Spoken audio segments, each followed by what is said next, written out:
everyone, Joe here from ActionX. Welcome to What's in the Tube. Welcome back. It is your, damn it, not again, 14th, the Rookie Season 7 episode review. Hope you're doing well. Hope you're staying safe out there in the big old world.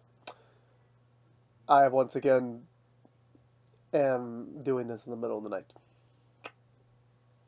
I have no sense of time management. But here we are.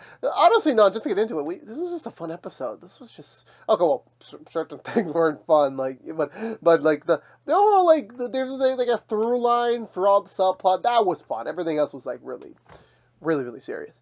But I'm not gonna lie, sometimes these sort of episodes are just, I call it on more pairings that we don't anticipate.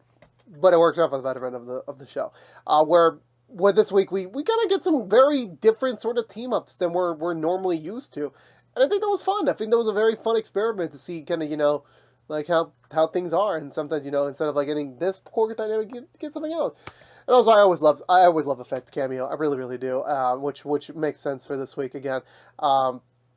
But other than that, no, I think this was just a really fun episode through and through. I think this had a lot of great banter, great relationship building, and it continues to see where we are. Again, like I said, like even 7 seasons in, approaching season 8, that the show can still find ways to keep us entertained, which I find to be the most important thing when it comes to making a TV show. With all that being said, let's go for the Butcher recap and talk about this week's episode of The Rookie. So, I want to say we pick up, it's a morning at the Bradford residence. Tim is expecting a guest, and sadly, no, for all you Chenford fans, no, it is not Chen, it is actually Penn, who has come by. Apparently, Bradford lured him in with the promise of a breakfast, which Penn's like, alright, free grub, and Bradford's like, I ain't gonna cook for you. What you think this is? Like, why would your TO cook you a free breakfast? Which I'm like, you know what? Nolan probably would. But either way, Bradford has ulterior motives, for once. I mean, he never really does. He usually is straight to the point. Actually, no, so there is an upcoming law enforcement agency football. Well, actually, no, I think it's contact football. I forgot what the terminology is. But basically, they do it every year. They get their ass whooped by the LAFD, and this year, since they have a former pro sort of football player on their team that, in the LAPD side, that this could on 100% mean a win for them. And, well, they respectfully declines. He said he's going through so much. He's literally just, again, from last week's episode, like, is literally committing to the fact that he is literally just doing just the police stuff. It's not that he doesn't love football anymore. It's just right now. It's just not the time for him. And Bradford's like, yeah, that wasn't a request. That was a demand. And Penn was very serious about affirming his no. However, they get interrupted when another person shows by Bradford. Said, no, it is not Chen. It's some random dude that is here to kill Bradford in a very horrible manner. Where like the guy was like quoting something from the mysterious person on the comms, and freaking Bradford just closes the door, goes to his safe, gets the gun. The guy's still talking, which I'm just like, man, you probably just took this thinking that this was going to be an easy gig. So yeah, Bradford immediately cuffs him out, trying to figure out what the heck is going on, and he says like, oh, there's this, I've been hired to kill you. That's all I'm here for. The guy actually wants to talk to you, so he passes the earphone over to Bradford, in which, he says like, I'm going to give you an opportunity. I'm going to give you a chance. I'm going to give you a link. A link to the dark web. Which, honestly, when it comes to dark web, I know it's obviously, stuff that's, like, off record. But, I don't know. Like, I've always been curious. I just want to, like, visually see. I don't want to be part of it. I just want to see, like, is it dark? Is it, like, what makes it about it dark? What does it look like? That's kind of always been my curiosity of all my life about that, to be frank with you. We cut over to the Nolan residence, as Nolan, as he's getting older and older, needs more time in bed before he summons the strength to get up and start his day of work. Bailey, however, is there to kind of mock him a little bit, as tomorrow is going to be their annual game, which he's expected to win, ready to like kick ass and like take names. And Nolan's like, hey, I'm not in the mood energy-wise to deal with it. I'm getting old. Um, However, even though he cannot physically participate, he's still finding ways to like get around it, throwing out Bailey's shoes, which I'm just like, dude, those are probably expensive shoes. And Bailey immediately does like, we just get so many Amazon Prime buy-ins this week. I mean, damn, just like she's just like we literally spent a minute of the episode just having her buy stuff on Amazon, which I'm just like wasn't necessarily not really, but like it kind of works in the context of the show. Chen's doing some light cleaning, some housework. Her and Selena are both off today. And Chen is listening to her true crime podcast, which I'm just like, I don't get it. I really don't. I just read. I mean, maybe the occasional TikTok video or two. I don't really know. So she's finishing out that while Horace buys him some donuts. However, before Chen can finish talking to her, she does get an advertisement for the next episode, which is actually going to be about Juarez's, the man who took her sister away from when we were dealing with that back in season 5. So they're going to do a whole episode about that coming up next with a special guest, which obviously, Chen being roomy, friendly with Juarez lets her know that. Immediately Juarez goes into high gear. Somehow they got the address for the woman. I mean, I don't know how. But they approach the apartment complex of the individual. They're about to go inside her room, her apartment, when someone else is like pleading for help over there. Juarez and Chen show themselves in. They interrupt the recording process, which turns out to be Selena's own mother, who was actually the special guest about it. Selena immediately pulls her away, immediately curses Heather off for like even trying to like monetize someone else's pain. So taking her mom away about it and leaving the apartment, and by the time they're still walking, she's just asking why, like, of everything we've been through, why are we talking about that? Why are you letting this woman, like, basically monetize our story, our pain, our tragedy? And she's just like, well, at least at this current margin, people just assume me to be a bad mother because I left my daughter unattended. My daughter's unattended.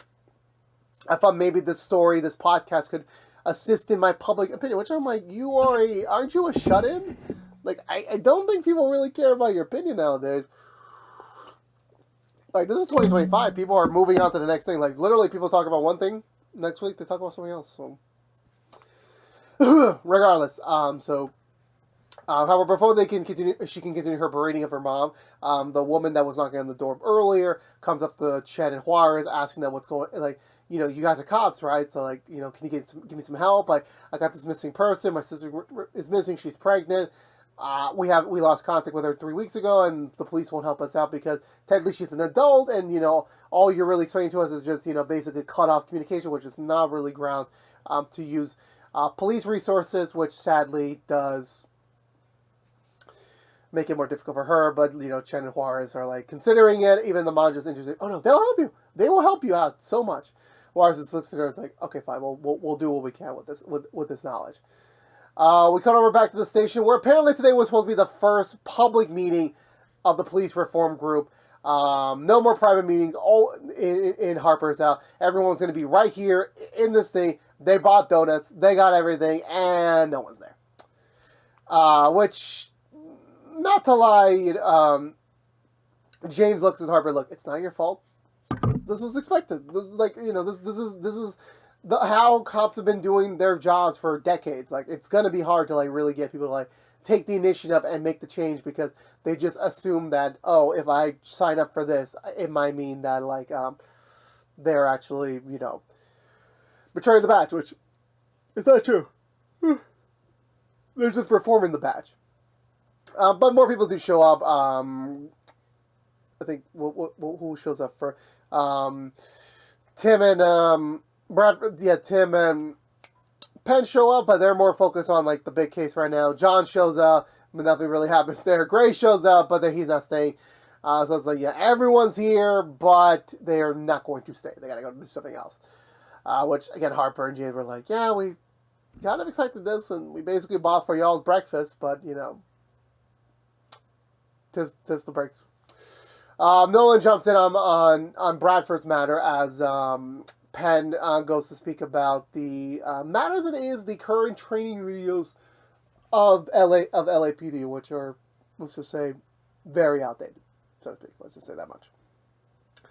So he's pitching to like go for the content, see what is exactly outdated and what's not currently up to code with modern day society, and take it from there. So he goes to do that. I'm being taken off this matter with Nolan swapping it for that. Nolan, Bradford, and Lopez are looking at the matter, seeing the hell what's going on, and they require some assistance, which meets our newest, well, not our newest, our another Feds alum. Well, I don't even know why I say that. Now it's Laura again, which I'm like, hey, look, I love Laura. I love the Feds crew. I'm just like, we haven't seen Simone. Bring her back, ABC. You owe her that. Like, she is I think she's done what, an Emmy winner? You pay that money. She deserves it. Anyway, so she's here to help out with the case, help out with the matter, considering the fact this is a very serious matter at play here, considering these are basically assassins for hire. So she's going to assist them, trying to coordinate what's going on. They call over the person from before, Lopez interrogating him again. He doesn't provide much insight. He's like, here's the website, here's the emails we correspond with, and we take it from there. So that's only the beginning of the threshold. Laura does have a little bit of a lead of where they could potentially go from here. However, she does need a little more time, and the sad nature of, like, this is a very big public website, so it could be anywhere. But there is a chunk of people that are in LA right now that could possibly manage this, which we get all sorts of people coming in. We got someone that's, like, just, like, unaware of his sassiness. Another one that's, like, too much of a hotshot, just to kind of say frankly with that one. So they kind of get nowhere on that, but we'll come back to that in a moment. I believe Chen and Juarez begin their investigation by interrogating the boyfriend, which, again, the interrogation room is used a lot this week, to see kind of what's going on. And then, they were just two lovebirds in love. And then, one day he forgot to use protection. Then all of a sudden she's pregnant. However, as much as he was saying, like, I am not ready to be a dad, I still love you, but I am not ready to be a dad, she's like, no, I'm going to have the baby. And the thing that kind of, made a lot of people second guess this entire thing is that the fact that she is a very successful student, she has a lot of credentials, she has the makings to be a very successful person in whatever career field she goes to. So being a mom, it wasn't entirely, like, what people were expecting from her to do. And even he said, her family was completely strict on things. They were not happy with our pairing. And the fact that, that there is a baby of us on the way. So, like, they were very vocal about that, but she didn't care. So eventually she just said, fuck it, no one's supporting me, I'll figure things out on my own. So, which is what she did, supposedly. That was the last update he heard from her, and they took it from there. Penn's reviewing all the videos, which I'm just like, yeah, this is very dated. This is very, very, very dated. Some of these things are like, yeah, I can't even. I would not see any of these approved in this current climate that we live in right now. Penn needs a little bit of a second opinion, which he relies on Smithy once more to kind of assist him on the matter. And Smithy's not really the best person to go through. Really, he's already praising the video, saying that these were great, no issues about it, none whatsoever. Which I'm just like, that's wonderful. That really is. Glad to hear from you, Smithy. So eventually Lopez, Nolan, and Bradford do get a break on the case. They do manage to get the address of one of the individuals that were on the website, a hitman. So they follow him into his apartment. Howard, sadly, when they go into his apartment, he's already dead. They conduct the crime scene. Then it was about half an hour to 1 hour ago that he was killed. So it had to be very, very recently. There's no other choice in the matter that it has to be one of them. And they got to find out who exactly did this. So we'll come back to them again in a second. Chen and Juarez are visited by the podcaster and the sister. Again, the podcaster this time having a change of heart, considering the fact, if Juarez, who lost her sister, is now fighting for this woman to get her sister back. It's like so poetic, and this woman's like, yeah, you out of here. You get away from here. So she gets kicked out, and they ask the sister, like, hey, we found that like your family was completely against the pregnancy, which she does admit, yes, we did. Our parents were very strict, and even I didn't really support it because she saw her sister as someone that could be way more successful, and that becoming a mother now would hold her back from her potential, which I'm just like, yeah, that's kind of fucked up, by the way. But, she's 21. She's choosing to have the kid, and no one's supporting her on that. Not the baby daddy, not her family. It just really sucks. I would feel for her as well, and it does suck that she was in that precarious situation. So from there, they're gonna have to take the social media approach, see what's going on over there. They do find a DM from a woman who apparently usually runs this woman shelter sort of thing at her household. So that would be their next bet to looking upon and see what's going on over there. Penn finishes up his assessment of the videos, pitching it to Gray, seeing that, okay, well, now that this is done, maybe we can go ahead and, pitch a proposal, take it to the higher brows, and Gray's like, no, not going to happen. Like, there's 100 million things going on in this precinct. No one's going to care about outdated videos. No one is going to do that. We don't have the budget for it. It is what it is. So, I mean, good work for notes for, like, the next generation, so they're aware of, like, what's to be updated or not. But, however, sadly, it's one of those things where it is sadly what it is with that. Then I want to say Laura does manage to get them another break in the case, this time of another individual that's holed up in a bar right now. Could possibly be another connection that they could exploit.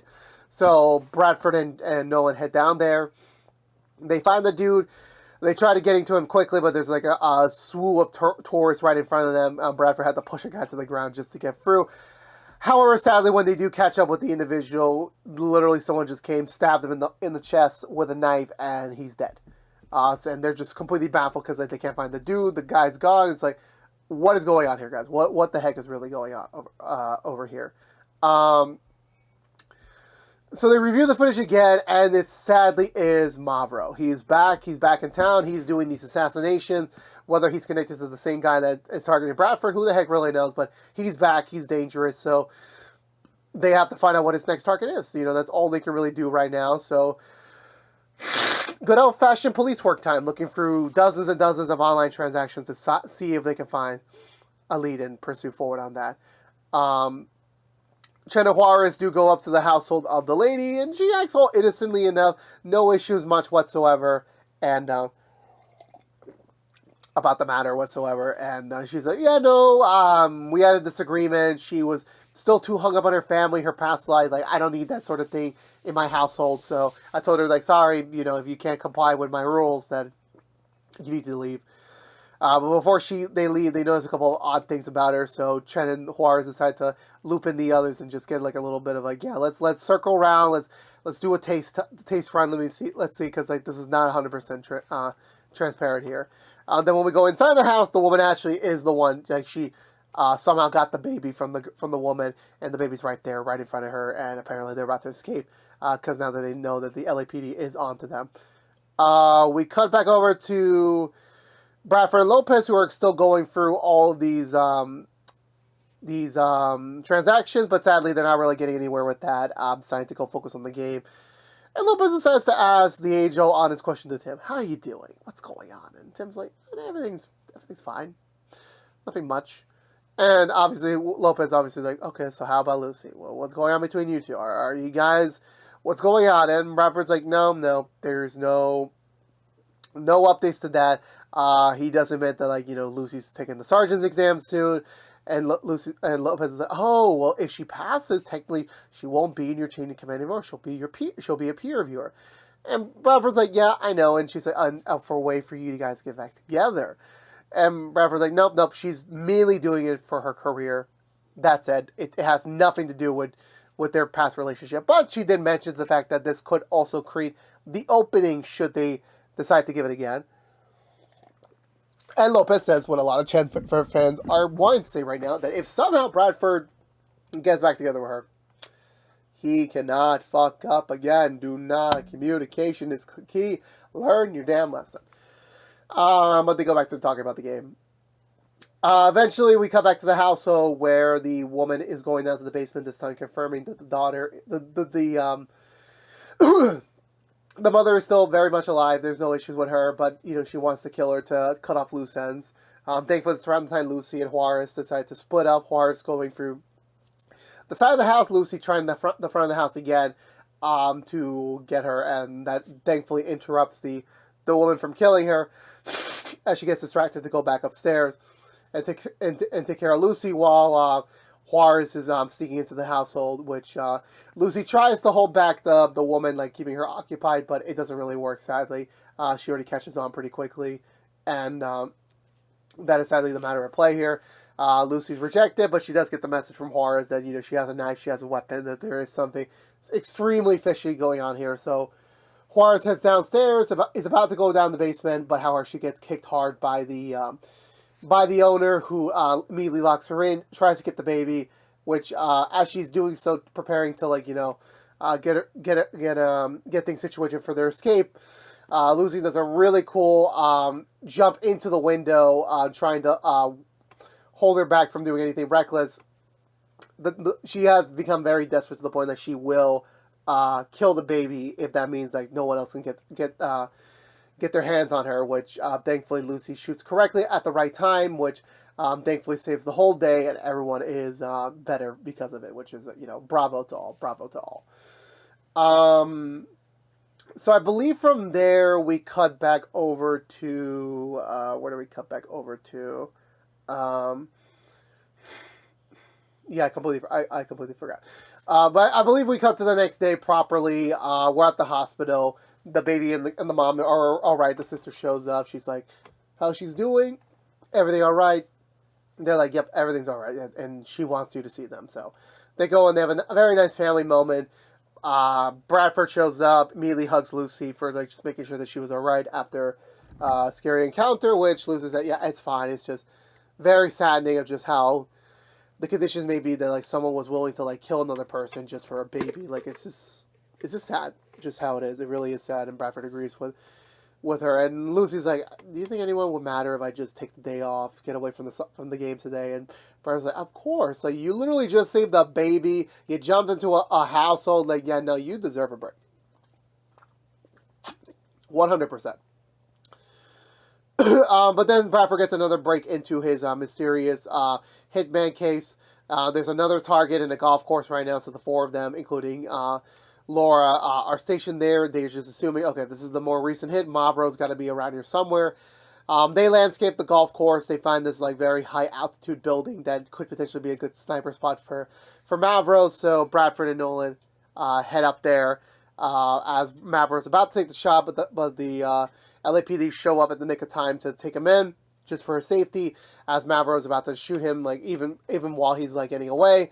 Thankfully, between Nolan and Bradford's arrival, he jumps from the building, tries to get away through the building below, but it doesn't really get him too far. Eventually, he's corralled into the locker room. He fights out Bradford and Nolan, which to a very successful attempt, which I'm just like, my dude is... You don't mess with him. However, despite incapacitating Nolan and Bradford temporarily, Lopez shows up ready to have a nice clean arrest, but Mavro's like, nah, I'm going to go out swinging. Is about to take out his gun, but Lopez shoots quickly, allowing Mavro, sadly, to finally pass away. And does even to Nolan, like, Bailey's secret with Mavro is still kept a secret, so which is great to hear. Though I would not be surprised if this comes back to bite them in the ass somehow. I would not be surprised. So from there, yeah, the elusive hitman known as Mavro is officially dead. Bravo! Like it's a victory for all.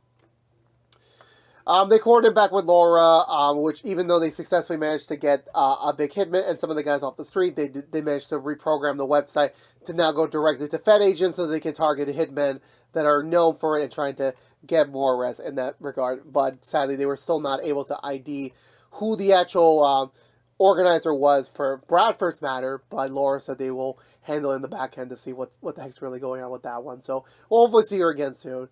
Bailey shows up, immediately supported for Nolan and ready to kick some ass later in the game. Then we're summoned into the bullpen, where Penn has managed to find some room in the budget to make a couple of, a mock video for what potentially police training could look like in the future, what to do and what not to do. And it's a good pitch. And, he does want James to look at all the scripts, make sure that it's all proper, fair, and etiquette to 2025 standards. Grayman said, like, yeah, there was a little bit more room in the patrol budget that he allocated here. So it allows the project to go forward, but Bradford does point out the claim of, like, yeah, but Penn, you're still a rookie. No one's going to take you seriously. You have no credential anywhere in the LAPD. Which is like, true, but you do. So he wants Bradford to be the new spokesperson for these new videos, which Bradford's like, 100%, I am not going to do that shit.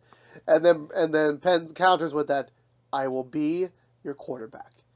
And Bradford's like, okay, now you're talking. I know Juarez has another scene with the podcaster who once again tries to get Juarez's story on tape, but Juarez is like, nope, absolutely not, and she walks away from her very, very confidently. Much. We cut to this. We cut to the football field where everyone's ready to play. Everyone's ready to go. Nolan is sitting sidelined since he's just not. He's not a football player. He's not. He's a tall man. Don't get me wrong, but he is just not. He's not that material. So the game goes along. It's just a lot of fun just seeing these people having fun in an outside perspective. These are the moments I kill for in this show now, considering how developed these characters are, how the relationships work. Like, these are the moments that I appreciate the most. But between the power of Penn, Harper, and Juarez, they managed to win the game and defeat the LAFD as they hold Juarez high up and mighty, considering the fact she issued the last touchdown. While Nolan takes Bailey away to kind of teach her the lesson of, like, loss. It's okay to lose sometimes, everyone. It's okay to lose. But that was it for this week's episode of The Rookie. I loved it a lot. I really did. This was a fun episode. I mean, obviously the baby stuff and the dark web assassins. Yeah, that wasn't exactly, like, fun, but they were very much, like, just, very good points for Nolan and Bradford to get some more screen time together, more time with Juarez and Chen, so that really worked out in their benefit. Kind of sucks that the police reform group kind of shopped it a little bit towards the end. Like, we didn't really get too much of it besides the videos, which I guess is, like, still step-by-step cadence to, like, if we can't target the older brass now, especially we can target the newer brass and teach them what the correct proceedings could be nowadays to be fair and, still be able to do your job properly with all that, which I think to be a very nice to see your approach to things, to be honest with you. And it was also sweet to see Lopez and Bradford have a scene as well about just the state of things with Bradford as well. Like, it was very nice to see that. I'm not gonna fault you on that.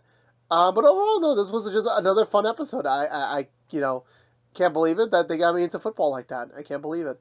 Well, with all that being said, I'm giving this episode 2 thumbs up. Let me know down below what you think of this week's episode of The Rookie. Did you love it? Did you like it? Let me know down below. We'll love to have a conversation with you about it. But I believe that's going to do for me today, everyone. So if you're unaware, this has been What's the Two from ActionX. We're reviewing every episode in the 7th season of The Rookie. If you want to know what we're doing on What's the Two besides our Rookie episode reviews. Right now we are doing Madlock episode reviews each and every week after brand new episodes on CBS. And we are also doing Suits LA episode reviews each and every Sundays after brand new episodes on NBC. But if you don't care about The Rookie, you're in luck. We'll be back next week with another brand new episode review for you. So stay tuned until then. But again, thank you so much for watching. Please subscribe if you haven't yet. Like, favorite, share if you want to. Ring that bell and follow us on social media for more. But until we see each other again, thank you so much for watching. Please stay safe out there. Be good to each other. And as always, peace out.